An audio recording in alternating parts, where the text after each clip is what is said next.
Hello and welcome friend you again in the commerce friends. आज हम आपके लिए अपनी नई वीडियो जो कि रिलेटेड है आपके बिजनेस ऑर्गेनाइजेशन के सब्जेक्ट से, जिसमें आज हम आपका टॉपिक कवर करने वाले हैं ऑब्जेक्टिव ऑफ बिजनेस ऑर्गेनाइजेशन और ऑब्जेक्टिव ऑफ बिजनेस। हमारे बिजनेस के क्या ऑब्जेक्टिव्स होते हैं।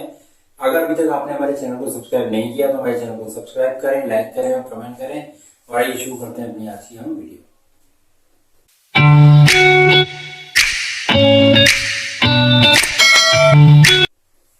देखिए, अगर हम बात करें अपने ऑब्जेक्टिव ऑफ द बिजनेस की, तो बिजनेस के मेनली दो ऑब्जेक्टिव होते हैं जो बिजनेस इन ऑब्जेक्टिव को फुलफिल करता है।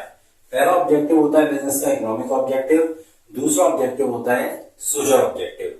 तो आइए देखते हैं इकोनॉमिक ऑब्जेक्टिव होता क्या है। देखिए, इकोनॉमिक ऑब्जेक्टिव की जब हम बात करते हैं, इकोनॉमिक मतलब बिजनेस बेसिकली बेस्ड एक ह्यूमन रिलेशन एक्टिविटी पे या ह्यूमन एक्टिविटी है, जिसमें क्या होता है कि बेसिकली ह्यूमन एंगेज होते हैं और जहां पर हमारा कैश का या अदर ट्रांजेक्शन्स का लेन देन होता है। तो basically it's an economic activity जहां पर वेल्थ क्रिएट होती है, जहां पर गुड्स प्रोड्यूस होते हैं, जहां पर अगर हम एक्टिविटीज को परफॉर्म करते हैं। तो बेसिकली इसलिए बिजनेस को एक इकोनॉमिक एक्टिविटी बोला जाता है। जब हम बात करते हैं इकोनॉमिक एक्टिविटी की, तो इकोनॉमिक एक्टिविटी का सबसे पहला जो ऑब्जेक्टिव होता है दैट इज प्रॉफिट मोटिव। देखिए, कोई भी इंसान जो बिजनेस कर रहा है वो सोशल वेलफेयर के लिए नहीं कर रहा। इट मीन्स यदि वो बिजनेस कर रहा है तो बिजनेस में वो क्या चाहता है, वो चाहता है कि भाई उसको कुछ ना कुछ प्रॉफिट हो। आइदर यानी उसका क्या होना चाहिए, प्रॉफिट मोटिव होता है कि भाई यदि मैं कुछ भी चीज का बिजनेस कर रहा हूँ, लाइक मैं एफएमसीजी गुड्स का बिजनेस कर रहा हूँ, लाइक मैं ऑटोमोबाइल का बिजनेस कर रहा हूँ, लाइक मैं मोबाइल फोन का बिजनेस कर रहा हूँ, प्रोडक्शन कर रहा हूँ या सप्लाई कर रहा हूँ, तो उसको परचेज और सेल करने से मुझे कुछ ना कुछ प्रॉफिट हो। तो इट मीन्स बिजनेस का जो पहला और सबसे इंपॉर्टेंट मोटिव है that is profit motive. Profit motive के बाद दूसरा हमारा ऑब्जेक्टिव होता है that is creation of customer. Creation of customer एक बहुत इंपॉर्टेंट पार्ट है हमारी बिजनेस एक्टिविटी का।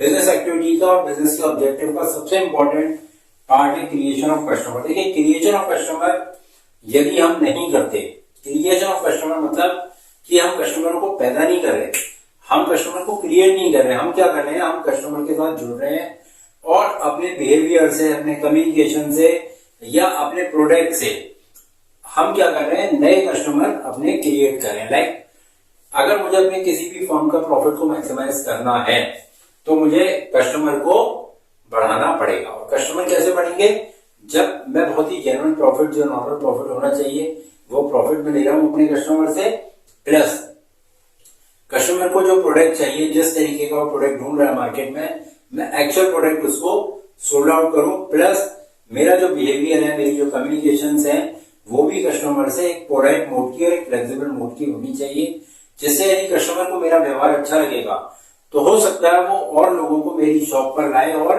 मेरी सेल्स इंक्रीज हो। क्योंकि प्रॉफिट मोटिव मेरा भली पहला ऑब्जेक्टिव है, लेकिन अगर मुझे प्रॉफिट को भी मैक्सिमाइज करना है तो सबसे पहले मुझे मैक्सिमाइज करना पड़ेगा अपने कस्टमर को।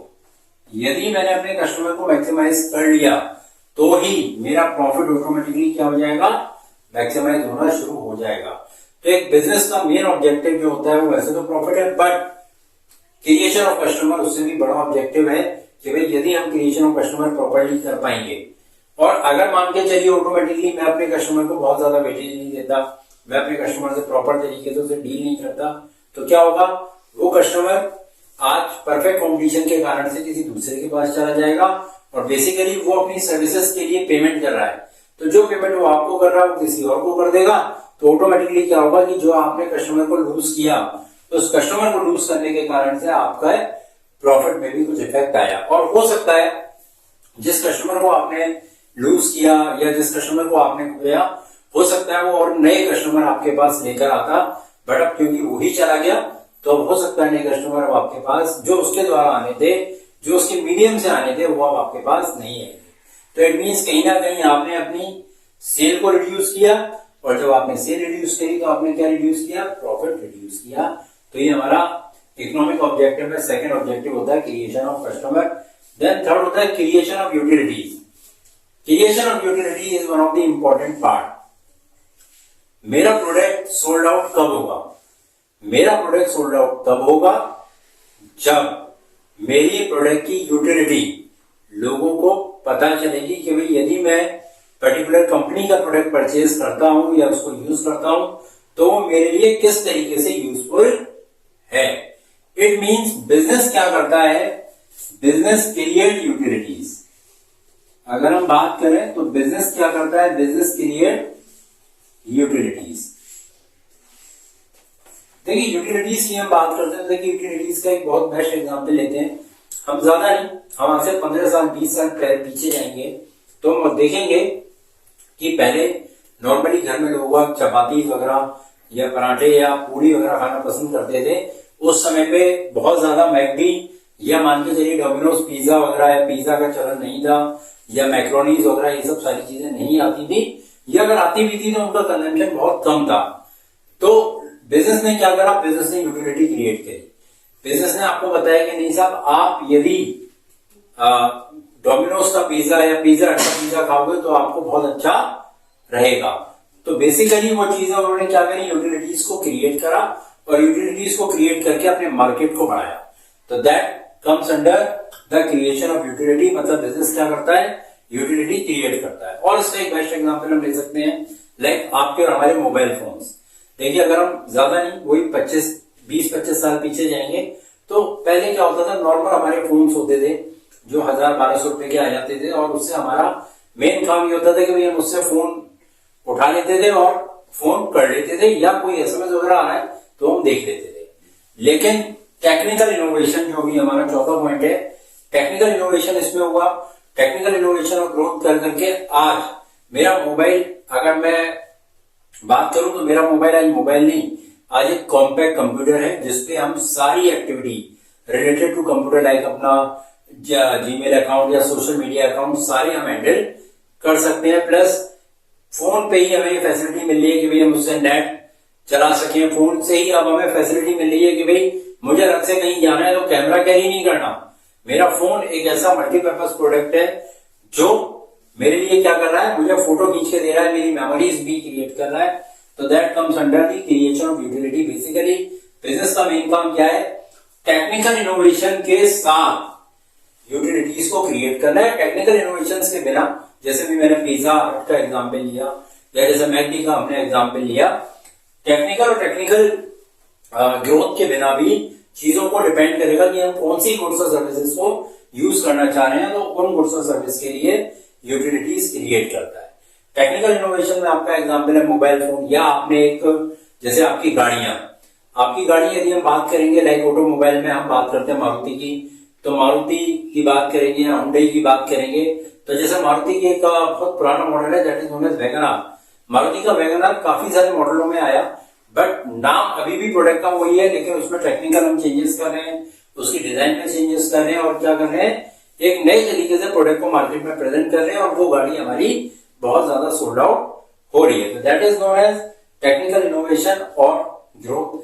या जैसे ये बहुत बेस्ट एग्जांपल है ऑटोमोबाइल सेक्टर का प्रेजेंट टाइम का, कि जैसे अभी हमारी गाड़ियां पेट्रोल से और सीएनजी से चलती थी, बट इस समय इंडिया में इलेक्ट्रिक का टाइम चल रहा है, और इलेक्ट्रिक में बहुत सारे इनोवेशंस और बहुत सारी ग्रोथ और प्रॉस्पेरिबिलिटीज आ रही है, यानी प्रोबेबिलिटीज आ रही है।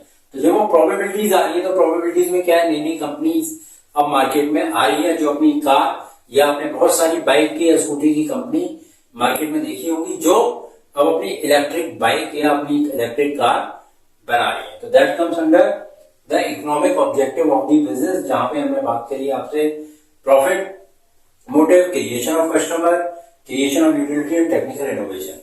अब हम आपसे बात करेंगे सोशल ऑब्जेक्टिव, यानी सोशल ऑब्जेक्टिव हमारे बिजनेस के क्या होते हैं।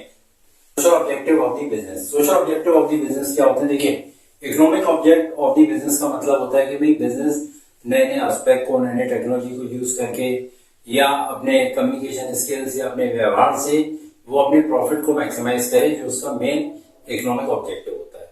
इकोनॉमिक ऑब्जेक्टिव को पूरा करने के लिए हमें सोशल ऑब्जेक्टिव्स की भी जरूरत पड़ती है। प्लस क्योंकि बिजनेस जो हो रहा है वो एक सोसाइटी में हो रहा है, मतलब कहीं ना कहीं जो बिजनेस हम कर रहे हैं वो किसी ना किसी सोसाइटी के आसपास ही हम अपने बिजनेस को रन कर रहे हैं। तो जब हम किसी अपने बिजनेस को सोसाइटी के आसपास रन कर रहे हैं तो सोसाइटी के प्रति हमारी कुछ लायबिलिटी, उस स्टेट या उस पर्टिकुलर शहर के लिए हमारी कुछ लायबिलिटीज क्रिएट होती हैं, या उस कंट्री के लिए कुछ लायबिलिटीज क्रिएट होती हैं, जो कि आज हम बात करेंगे अपने social objective of the business में। पहला पॉइंट है सोशल ऑब्जेक्टिव में supply of goods and services. Supply of goods and services का मतलब ये है कि भाई हम जिस चीज का भी बिजनेस कर रहे हैं, हम प्रोडक्शन कर रहे हैं, तो जो प्रोडक्शन हम कर रहे हैं वो प्रोडक्शन टाइमली मार्केट में अवेलेबल करवाए। लाइक यहाँ पे इस पॉइंट का मतलब ये है कि availability of goods and services in the market on time. मतलब हम ऐसा करने की कोशिश ना करें कि भाई मार्केट में जिस समय प्रोडक्ट की रिक्वायरमेंट है उस समय प्रोडक्ट अवेलेबल नहीं है, बट क्योंकि आपके प्रोडक्ट की डिमांड ज्यादा है तो आपने क्या करा, एक मोनोपोली क्रिएट करने की बिजनेस में कोशिश करी। तो सोशल ऑब्जेक्टिव मेन ये है कि भाई जिन लोगों को आपका प्रोडक्ट कंज्यूम करना है उनके प्रोडक्ट कंजम्पशन के लिए टाइम पे आप प्रोडक्ट को मार्केट में अवेलेबल या बिजनेस टाइम पे प्रोडक्ट को मार्केट में अवेलेबल करवाए। सेकेंड पॉइंट है avoid anti social practices. Avoid anti social practices का मतलब ये है कि बेसिकली हमें जो एंटी सोशल एक्टिविटीज हैं, लाइक अननेसेसरी प्रॉफिट या वो प्रॉफिट जो हमें अर्न नहीं करना चाहिए बट हम उसको अर्न कर रहे हैं। लाइक हमने क्या करा, हमने जैसे भी मैंने आपको ऊपर ही बताया, supply of goods and services on time पे हमें करनी चाहिए जो टाइम एक्चुअल में है, जिसपे कस्टमर आपके प्रोडक्ट की डिमांड कर रहा है। लेकिन अवॉइड एंटी सोशल प्रैक्टिसेस में लाइक हमें क्या करना चाहिए, counter feeling goods, like xerox copy goods की नहीं बनानी चाहिए, हमें स्मगलिंग नहीं करनी चाहिए।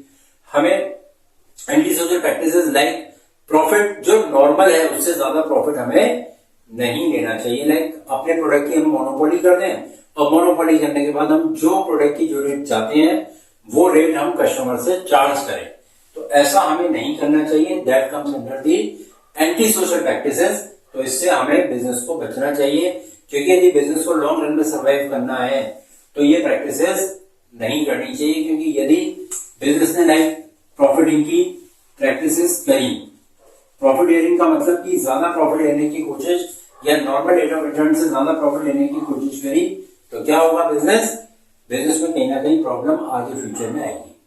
वेलफेयर ऑफ कस्टमर या वेलफेयर ऑफ वर्कर्स। वर्कर्स का वेलफेयर मीन्स जो हमारी फैक्ट्री में, जो हमारी कंपनी में हमारे एम्प्लॉयज लगे हुए हैं या जो वर्क कर रहे हैं, जो आपके रॉ मटेरियल को फिनिश गुड्स में कन्वर्ट करने का काम कर रहे हैं, प्लस आपके मार्केटिंग डिपार्टमेंट वाले जो मार्केटिंग कर रहे हैं, फाइनेंस डिपार्टमेंट के लोग जो फाइनेंस आपका अरेंजमेंट कर रहे हैं, प्रोक्योरमेंट डिपार्टमेंट के लोग टाइम पे रॉ मटेरियल अवेलेबल करवा रहे हैं, प्रोडक्शन डिपार्टमेंट के लोग प्रॉपर तरीके से प्रोडक्शन कर रहे हैं, या उनकी जो लेबर है, उनके जो एग्जीक्यूटिव है, उन्हें प्रॉपर तरीके से उनका वेलफेयर करना, लाइक समय पर उनका एंटरटेनमेंट करवाना, उनको कुछ पार्टीज या कुछ ऐसे चीजें अरेंज करवाना टाइमली, जिससे उनका जो काम करने का जो प्रयास है या जो मन है वो और ज्यादा तरीके से वो अच्छे तरीके से काम को कर पाए।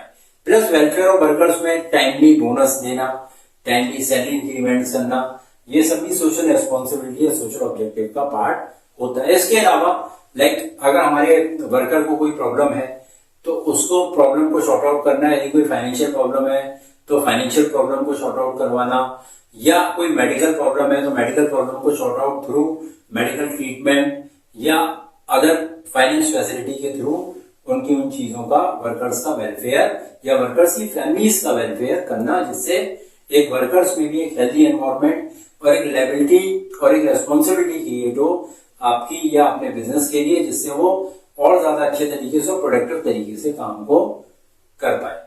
और यदि हम ऐसा नहीं करते तो कहीं ना कहीं हम सोशल ऑब्जेक्टिव को डिसओबे या उस ऑब्जेक्टिव को हम फुलफिल नहीं करते। नेक्स्ट है कस्टमर सेटिस्फेक्शन। ये बहुत इंपॉर्टेंट पार्ट है, क्योंकि ये अभी हमने इकोनॉमिक ऑब्जेक्टिव के सेकंड पॉइंट पे भी पढ़ा था, creation of customer. Creation of customer तब होगा जब मेरा एक कस्टमर जो मेरे पास से प्रोडक्ट लेके गया वो मुझसे सेटिस्फाई है। अगर वो मुझसे सेटिस्फाई है तो वो मेरे नए कस्टमर को क्रिएट करेगा। जब वो मेरे नए कस्टमर को क्रिएट करेगा तो ऑटोमेटिकली मेरा कस्टमर सेटिस्फेक्शन भी इंक्रीज होगा, और क्योंकि कस्टमर सेटिस्फेक्शन है तो मेरा प्रॉफिट यानी इकोनॉमिक ऑब्जेक्टिव पूरा होगा। यदि मेरा कस्टमर सेटिस्फेक्शन नहीं है तो मैं एक टाइम तक तो अपने इकोनॉमिक ऑब्जेक्टिव को पूरा कर सकता हूं, जो कि एक शॉर्ट रन में होगा, मतलब एक शॉर्ट समय के लिए होगा, और लॉन्ग रन में मैं अगर अपने कस्टमर्स को सेटिस्फाई नहीं कर रहा, सही प्रोडक्ट डिलीवर नहीं कर रहा, या जो क्वालिटी मुझे देनी चाहिए या जो क्वालिटी कस्टमर मांग रहा है मैं उसको प्रोवाइड नहीं कर पा रहा, तो कहीं ना कहीं लॉन्ग रन में या लॉन्ग टर्म में मुझे मेरे बिजनेस को हो सकता है बंद करना पड़े या कुछ हैवी लॉसेस को झेलना या इनकर्ड करना पड़े। लास्ट है cooperation with the government. Cooperation, क्योंकि बेसिकली जो गवर्नमेंट है, गवर्नमेंट का कॉपरेशन बहुत इंपॉर्टेंट है। लाइक जो भी हमारे ट्रेड के रूल्स एंड रेगुलेशंस हैं, उन ट्रेड के रूल्स एंड रेगुलेशन के अकॉर्डिंग हम काम करें। कोई भी ऐसा काम ना करें जो कि गवर्नमेंट की तरफ से बैन है, और हम उस पर्टिकुलर बिजनेस को ना करें जो गवर्नमेंट ने बैन कर रखा है। प्लस गवर्नमेंट ने यदि इंपोर्ट एक्सपोर्ट पे कोई रेस्ट्रिक्शंस लगा रखे हैं तो हमें उन नियम को, उन रूल्स एंड रेगुलेशंस को भी फॉलो करना है। मतलब बेसिकली गवर्नमेंट के जो भी रूल्स एंड रेगुलेशंस हैं हम उन्हें प्रॉपर तरीके से फॉलो करेंगे। That is cooperation with the government. उसके अलावा कोऑपरेशन होगा टाइमली हम टैक्सेस का पेमेंट करें, वो भी हमारा क्या है, that is comes under cooperation with the government. Like हम जीएसटी का टाइम पे पेमेंट करें या हम इनकम टैक्स का टाइम पे पेमेंट करें, तो ये भी मेरा क्या है, that is comes under the social objective. क्यों? क्योंकि जो आप टैक्स का पेमेंट कर रहे हो अपनी इनकम में से, वो टैक्स का पेमेंट कहीं ना कहीं आपकी सोसाइटी के वेलफेयर के लिए ही आपकी गवर्नमेंट लगा रही है। तो ये हमारे ऑब्जेक्टिव थे, ऑब्जेक्टिव ऑफ बिजनेस, जिसमें आज हमने आपसे 2 ऑब्जेक्टिव, इकोनॉमिक और सोशल ऑब्जेक्टिव की बात करी। अगर आपने अभी तक हमारे चैनल को सब्सक्राइब नहीं करा तो इसको चैनल को सब्सक्राइब करें और